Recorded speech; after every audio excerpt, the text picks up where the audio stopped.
chaotic morning commute for thousands of people in Toronto. All of the city's subway lines were shut down. Heavy delays northbound on Spadina as well. Toronto From the Gardner. is too noisy and it's impacting your quality of life.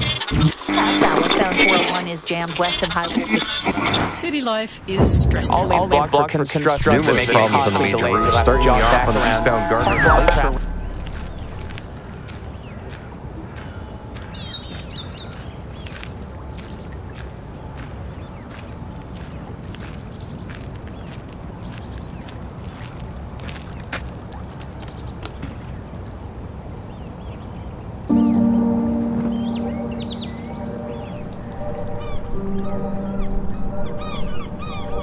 Whether you have a few hours or a few days, a road trip is always a great summer vacation idea. Some summer travel deals. Yeah, you guys probably want a vacation. You need a vacation, definitely, probably, right?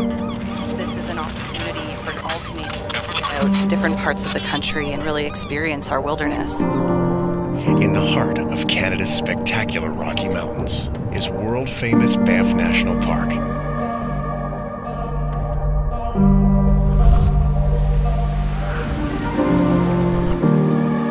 The free park pass has kept the areas in and around Banff packed. It couldn't take in any more people over the long weekend.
On the weather front, a beautiful afternoon out there, 26 degrees, lots of sunshine. Tomorrow we're in for mainly cloudy skies. We will see some clear breaks in the mix though.